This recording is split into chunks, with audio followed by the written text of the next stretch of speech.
Gandhi was horrified at how the people of India were turning on each other. He came here to rural Bengal, the scene of some of the worst violence. He travelled around on foot, talking to people, trying to diffuse the tension. But while he was here, he did something else.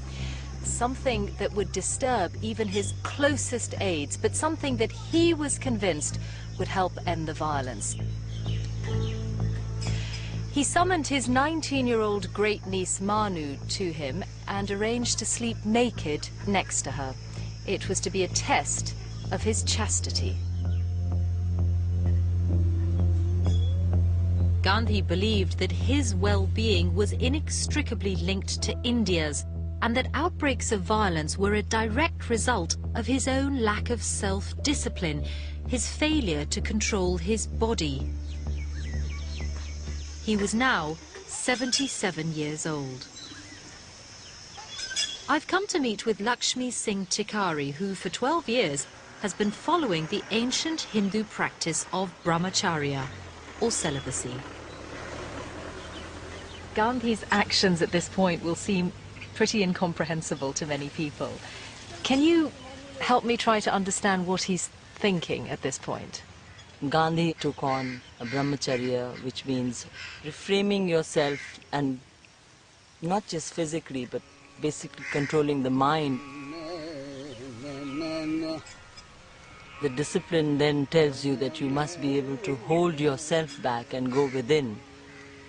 And exercising self-control has an impact on external events? That's absolutely right.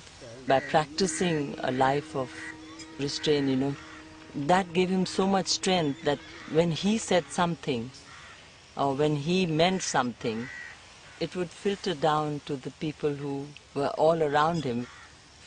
But I think the difficulty people will have is not on the idea of the exercise and self-discipline and deciding to lead a celibate life. It's the idea of testing it in bed with young people.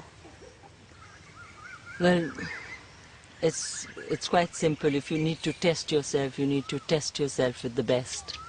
You don't test yourself with somebody who you've been for your entire life, because there's no testing. You know yourself and you know the individual. It's when you have a challenge from outside, a new challenge which you've never faced, and that's when the test starts.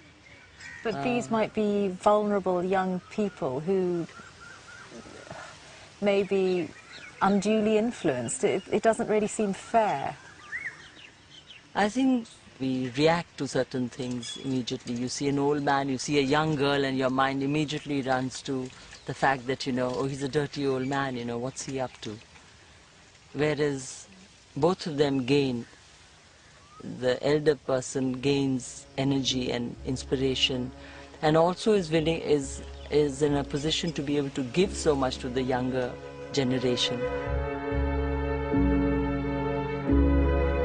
However pure his intentions, Gandhi's actions distressed both his friends and the wider public. They despaired at his esoteric efforts to stop the violence. A great man, seemingly out of touch with reality.